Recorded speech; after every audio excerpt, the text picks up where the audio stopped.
Give thanks to Allah for the moon and the stars. Praise Him all day for what is and what was. Take hold of your iman, don't give in to shaitan. Oh, you who believe, please give thanks to Allah. Allahu Ghafoor, Allahu Rahim, Allahu Yuhibbul Muhsinin. هو خالقنا ورازقنا وهو على كل شيء قدير.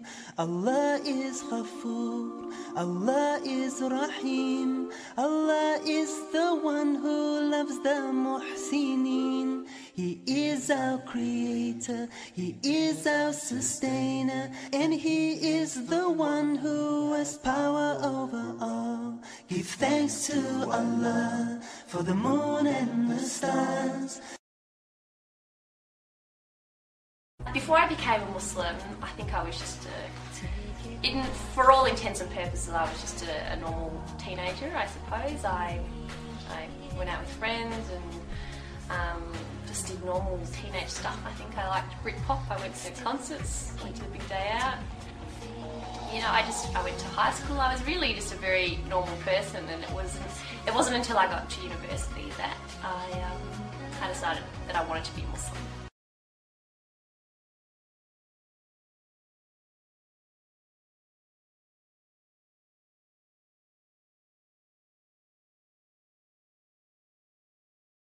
When I was about 17, I started to question why I believed what I believed. Did I believe what I did just because I'd been raised to believe it, or because I thought it was true? So I decided that I wanted to look into other religions. I actually had as my New Year's resolution that I wanted to look into Judaism and that sort of thing. I had no interest at all in becoming Muslim. When I read about what Islam said about itself, I realised it was actually very different to what I thought. It was actually very peaceful, very egalitarian, strong emphasis on equal treatment of women, strong stance on social justice. I thought it was a very intellectual religion, yet it was also very spiritual, and that really appealed to me as well. And so after a couple of years of actually looking into it and taking it seriously, it was when I was 19 that I realised this is actually something that I really believe in. Give thanks to Allah for the moon and the stars. Praise Him all day for what is and what was. Take hold of your iman, don't give in to shaitan. Oh, you who believe, please give thanks to Allah. Daily life hasn't changed at all, and in other ways it's changed quite profoundly, I think. The main difference would probably be that I pray 5 times a day now. I perform the ritualistic prayer 5 times a day. So, the first prayer is before sunrise, and, then they're scattered out throughout the day. So that's changed.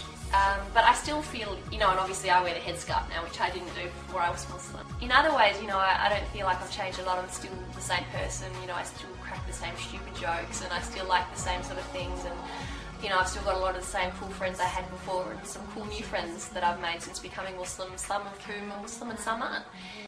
I am a Muslim, Islam my deen, Allah my Lord, His word Quran, Muhammad Prophet, praise be upon Him. We live in a society where women are constantly objectified. How many times do we turn on the TV or drive past a billboard where a half-naked woman is being used to sell spaghetti or toothbrushes or carpet or whatever? By wearing the hijab, these women are saying, I don't want to be a part of that, and I want to be taken more for my mind than the size of my chest or how long my legs are or what kind of hair I have or anything like that. God has chosen the women in this society to be the flag bearers for Islam.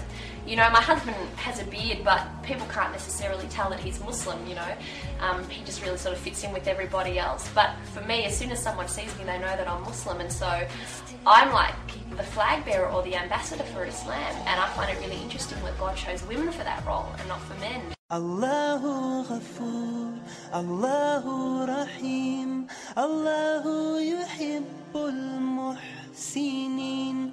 هو خالقنا هو رازقنا وهو على كل I think there شيء certainly are stereotypes قدير. of Muslims.